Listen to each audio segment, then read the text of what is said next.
Assalamualaikum warahmatullahi wabarakatuh. Saya Anjas Putra Anjami dari kelas Perbankan Syariah B akan mempresentasikan materi UTS PKN dari kelompok 1 sampai kelompok 6. Oke, langsung saja ke kelompok 1, yaitu negara, sistem dan ideologi. Pengertian negara. Negara merupakan salah satu bentuk organisasi yang ada dalam kehidupan masyarakat. Secara etimologis, istilah negara merupakan terjemahan dari kata-kata asing.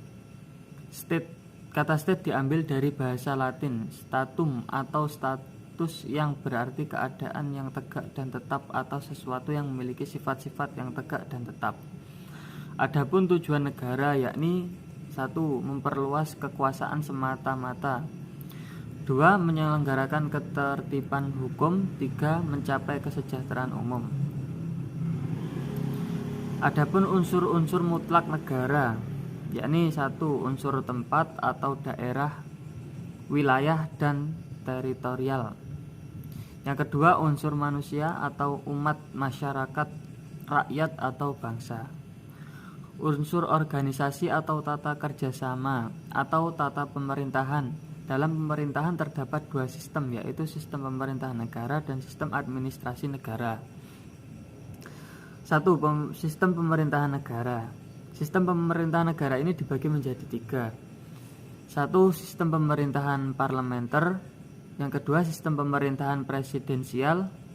Yang ketiga, sistem pemerintahan campuran. Dan juga ada sistem administrasi negara, yakni sistem administrasi negara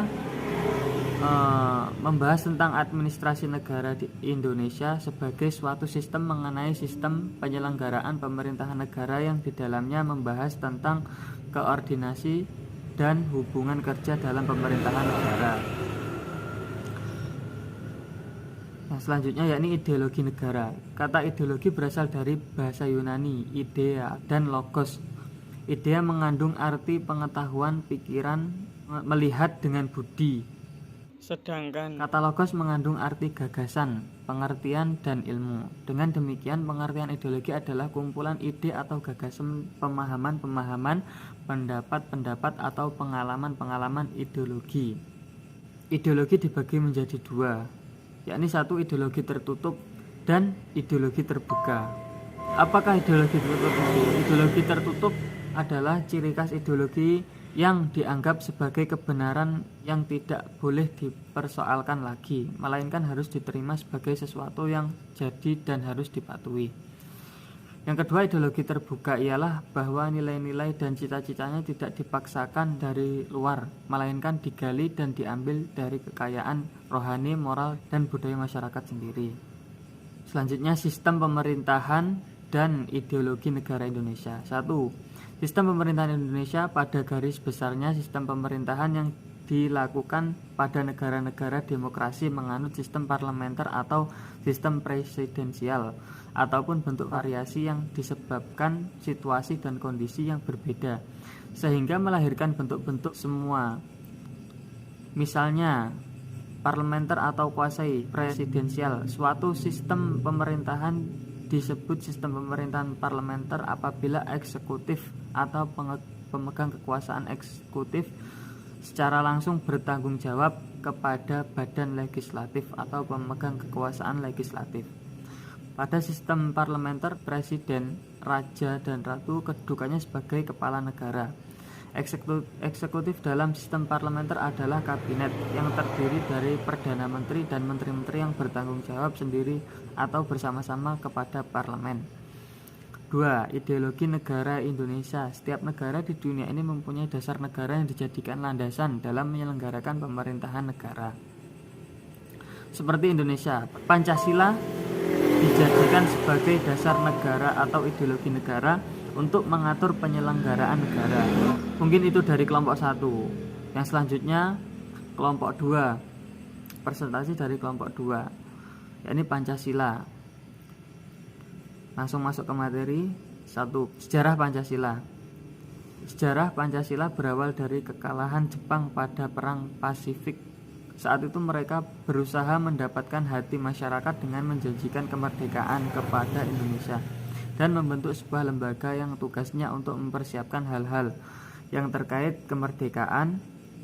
Dalam upaya merumuskan Pancasila sebagai dasar negara Indonesia yang resmi, terdapat usulan-usulan pribadi yang dikemukakan dalam Badan Penyelidik Usaha Persiapan Kemerdekaan Indonesia untuk menyempurnakan rumusan Pancasila dan membuat undang-undang dasar yang berlandaskan kelima asas tersebut. Maka Dokuritsu Junbi Kosakai membentuk sebuah panitia yang disebut sebagai Panitia 9. Setelah melalui beberapa proses persidangan, Pancasila akhirnya disahkan pada sidang PPKI di tanggal 18 Agustus 1945. Pada sidang ini disetujui bahwa Pancasila dicantumkan dalam Muqaddimah Undang-Undang Dasar 1945 sebagai dasar negara Indonesia yang sah. 2. Pengertian Pancasila. Secara etimologi, kata Pancasila berasal dari Pancasila yang memiliki arti secara harfiah dasar yang memiliki 5 unsur. Kata Pancasila mula-mula terdapat di kepustakaan Buddha dan India. Mohyamin mengemukakan dalam bahasa Sanskerta perkataan Pancasila memiliki 2 macam arti secara leksikal, yaitu panca artinya 5, sila vokal i pendek artinya batu sendi, alas atau dasar. Sila vokal i panjang artinya peraturan tingkah laku yang baik yang penting. 3. Fungsi Pancasila. Pancasila sebagai dasar negara. Pancasila berfungsi sebagai pandangan hidup dan juga dasar negara Republik Indonesia. Nilai-nilai yang terkandung dalam setiap sila-sila Pancasila merupakan arahan dalam kehidupan kita sehari-hari. Selain itu, fungsi Pancasila juga sebagai jati diri bangsa Indonesia. Fungsi Pancasila lainnya yaitu sebagai ideologi bangsa, yakni terdapat kumpulan ide, keyakinan, dan juga gagasan yang terkandung dalam sila-sila Pancasila. Hal tersebut menyangkut bidang politik, sosial, budaya, dan keagamaan. 4. Pengamalan Pancasila. Pancasila yang mengandung nilai-nilai filsafat yang di dalam pembukuan Undang-Undang Dasar 1945 diberi kedudukan sebagai dasar negara. Akan tidak berarti bila mana kita sebagai objek pendukungnya tidak mampu untuk dapat mengamalkannya sehari-hari. Di dalam pengamalan itu dapatlah dibedakan antara yang objektif maupun yang subjektif. Sekarang tinggal pelaksanaannya itu bagaimana. Di dalam pelaksanaannya itu yang subjektif terutama penting daripada objektif, sebab merupakan persyaratan bagi berhasilnya pelaksanaan yang objektif. Adapun pelaksanaan Pancasila yang subjektif tidak mungkin dapat dilakukan dengan sekaligus saja, tetapi harus secara berangsur-angsur dengan jalan pendidikan di sekolah, dalam masyarakat, dalam keluarga, sehingga dapat diperoleh secara berturut-turut. Dengan demikian maka jelaslah bahwa di dalam pengamalan Pancasila yang terutama adalah pengamalan yang subjektif, sebab pada akhirnya manusia sebagai subjek yang dapat merubah, melaksanakan, serta menafsirkan ketentuan-ketentuan di dalam pengamalan yang objektif. Baik buruknya pengamalan subjektif ini yang akan menentukan baik buruknya pengamalan yang objektif. Karena itu tepat sekali bahwa Pancasila merupakan pembinaan mental atas dasar filsafat Pancasila. Pada akhirnya ucapan the mind behind the man itulah yang akan menentukan di dalam pengamalan yang subjektif ini. Setelah manusia dapat meresapi serta mengadakan pengamalan yang sungguh sesuai dengan isi arti Pancasila akan mendapat julukan soleh. Itu dari kelompok 2. Selanjutnya langsung ke kelompok 3, yakni Bhinneka Tunggal Ika. 1. Pengertian Bhinneka Tunggal Ika. Secara etimologis, kata Bhinneka Tunggal Ika berasal dari bahasa Jawa kuno yang jika dibagi menjadi bineka artinya macam-macam atau ragam. Tunggal adalah satu dan ika adalah itu, sedangkan makna Bhinneka Tunggal Ika berbeda tetapi tetap sama. Artinya dengan jiwa dan semangat bangsa Indonesia, mereka mengakui realitas negara majemuk, suku, bangsa, agama, bahasa, ras, golongan, dan lain-lain bersatu. 2. Keanekaragaman Bhinneka Tunggal Ika. Makna Bhinneka Tunggal Ika bagi bangsa dan negara. Meskipun rakyat Indonesia berbeda dan beragam dalam suku, mata pencaharian, bahasa daerah, agama, dan kepercayaan kepada Tuhan Yang Maha Esa, ras atau keturunan dan jenis kelamin, tetapi harus tetap dalam satu kesatuan utuh dan tidak terpisahkan sebagai bagian dari Negara Kesatuan Republik Indonesia. Dengan semboyan Bhinneka Tunggal Ika, Bhinneka Tunggal Ika mewujudkan konsep multikulturalisme dan kehidupannya terikat pada satu kesatuan. Prinsip multikulturalisme adalah prinsipnya mengakui adanya pluralisme bangsa dalam hal agama, kepercayaan, dan suku kebangsaan, adat budaya, keadaan daerah, dan ras. Keragaman ini menjadi satu kesatuan yang kokoh. Kemajemukan tidak boleh dikembangkan dan didorong menjadi pemecah bangsa, tetapi adalah kekuatan yang dimiliki oleh setiap elemen bangsa untuk kemudian disinergikan dengan kekuatan luar biasa untuk menghadapi segala kesulitan dan tantangan bangsa. Akar kata multikultural adalah kebudayaan. Konsep budaya itu sendiri berasal dari kata Sanskerta, budaya, yang merupakan bentuk jamak dari budi, berarti pikiran atau akal. Oleh karena itu, kebudayaan dapat dipahami sebagai hal-hal yang berhubungan dengan akal. Multikulturalisme memiliki ideologi dan alat atau sarana untuk mengangkat derajat manusia. Konsep budaya harus dikenali melihat fungsinya dalam kehidupan manusia. Sebagai ide atau ideologi, multikulturalisme terserap dalam berbagai interaksi yang ada dalam budaya yang berbeda, struktur kegiatan manusia dalam kehidupan sosial, kehidupan ekonomi dan bisnis, kehidupan politik, dan kegiatan lainnya dalam komunitas yang relevan. Itu mungkin penjelasan dari kelompok 3. Lanjut ke kelompok 4, yakni NKRI dan bahaya radikalisme terorisme. 1. Definisi radikalisme dan terorisme. Radikalisme adalah konsep sikap jiwa dalam mengusung perubahan. Sementara itu radikalisme menurut pengertian lain adalah inti dari perubahan itu, cenderung menggunakan kekerasan. Jadi yang dimaksud dengan radikalisme adalah gerakan yang berpandangan kolot dan sering menggunakan kekerasan dalam mengajarkan keyakinan mereka. Sedangkan terorisme dikenal masyarakat sebagai hal yang menakutkan atau memiliki makna menakut-nakuti. Kata tersebut berasal dari bahasa Latin terre, yang berarti gemetaran. Dalam bidang politik, terorisme memiliki pengertian yaitu hal yang terkait dengan tindakan pengacau dalam masyarakat untuk mencapai tujuan. Konferensi PBB tahun 1937 mendefinisikan terorisme sebagai segala bentuk tindak kejahatan yang ditunjukkan langsung kepada negara yang dimaksud untuk menciptakan bentuk teror terhadap orang-orang tertentu, kelompok, atau masyarakat luas. 2. Faktor penyebab radikalisme dan terorisme. Faktor yang mempengaruhi radikalisme dan terorisme dibagi menjadi 6, yakni 1. Faktor pemikiran, 2. Faktor ekonomi, 3. Faktor politik, 4. Faktor sosial, 5. Faktor psikologis, dan 6. Faktor pendidikan. 3. Dampak radikalisme dan terorisme. Berikut adalah macam-macam dampak yang dihasilkan dari aktivitas pelaku teroris di Indonesia. 1. Dampak psikologis. Mengenai dampak psikologis dari kasus-kasus radikalisme dan terorisme, korban akan mempunyai rasa traumatis yang amat mendalam. Kehidupannya dihantui oleh bayang-bayang teror, dan yang pasti proses sembuh dari trauma membutuhkan waktu yang lama. 2. Dampak ekonomi. Terkait dengan dampak yang ditimbulkan dari aksi radikalisme dan terorisme ini tentu juga mempengaruhi di semua sektor, yakni khususnya sektor pariwisata, yang dimana sektor pariwisata tersebut menjadi salah satu penghasilan terbesar dari Indonesia. Yang ketiga, dampak ketahanan terhadap NKRI.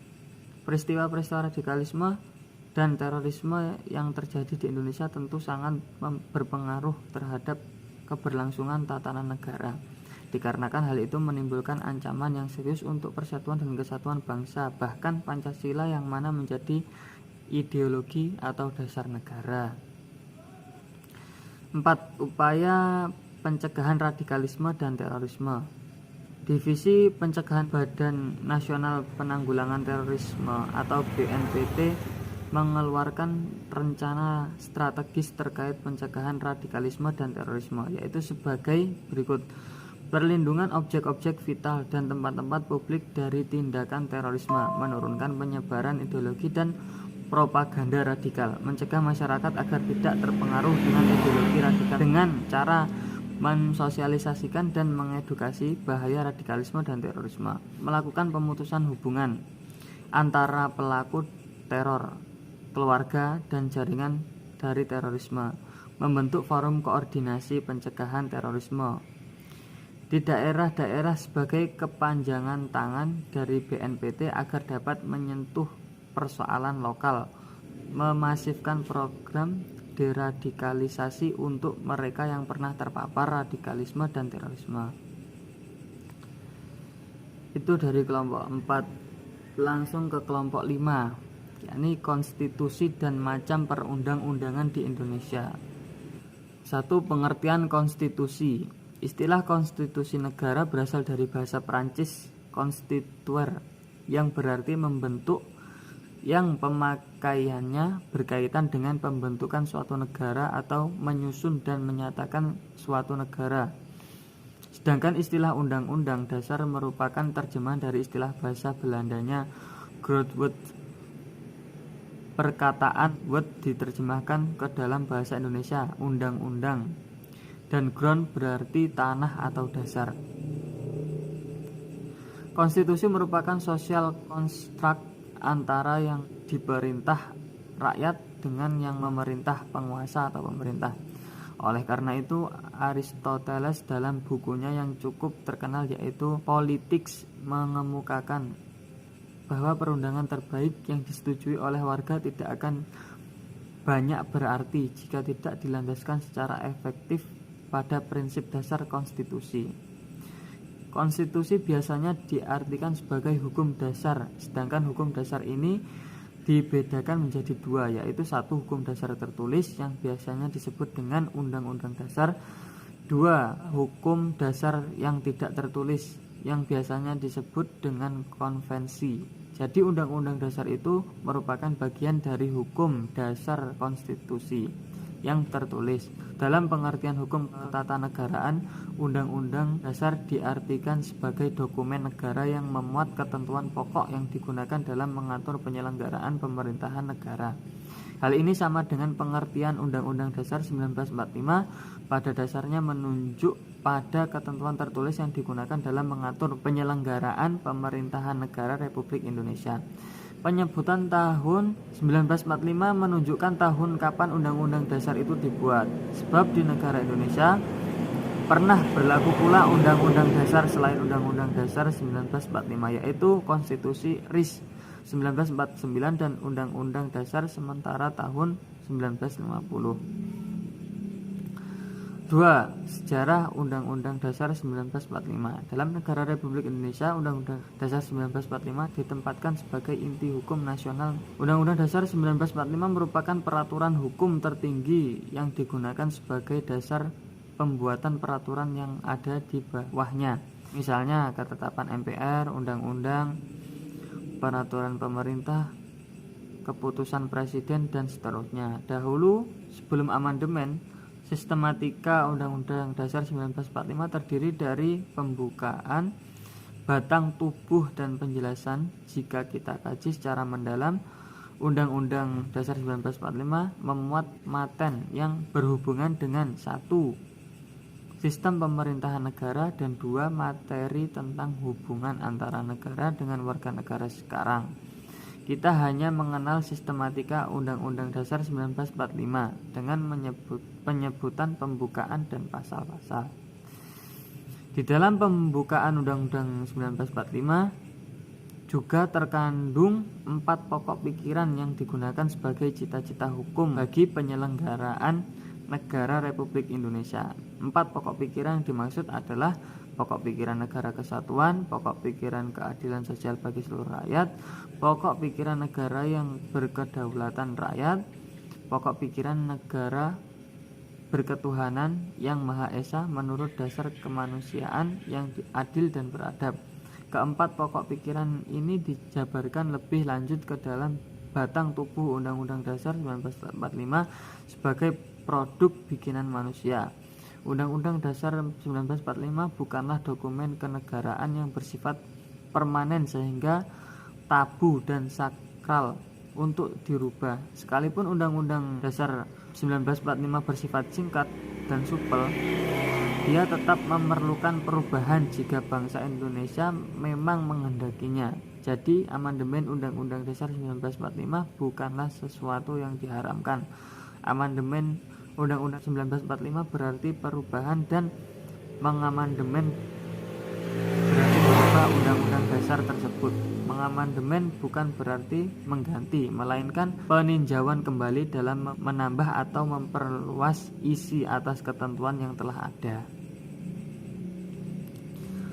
Batang tubuh boleh dirubah, sedangkan pembukaan Undang-Undang 1945 merupakan ketentuan yang tetap tak berubah.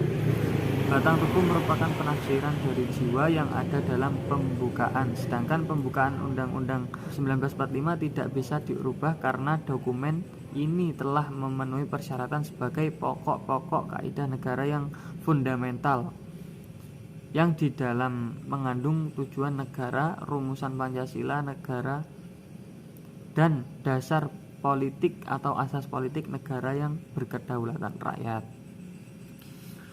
Itu mungkin dari kelompok 5. Langsung saja ke kelompok 6. Langsung masuk ke materi, yakni identitas nasional. Satu, pengertian identitas nasional. Identitas nasional dapat diartikan sebagai jati diri nasional atau kepribadian nasional. Sedangkan menurut Kailan, istilah identitas nasional secara terminologis adalah suatu ciri yang dimiliki oleh suatu bangsa yang secara filosofis membedakan bangsa tersebut dengan bangsa lain. Dalam konteks Indonesia, menurut Ganeswara, bahwa identitas nasional merupakan manifestasi nilai-nilai budaya yang tumbuh dan berkembang dalam berbagai aspek kehidupan dari ratusan suku yang dihimpun dalam satu kesatuan Indonesia menjadi kebudayaan nasional dengan acuan Pancasila dan roh-roh Bhinneka Tunggal Ika sebagai dasar dan arah pengembangannya.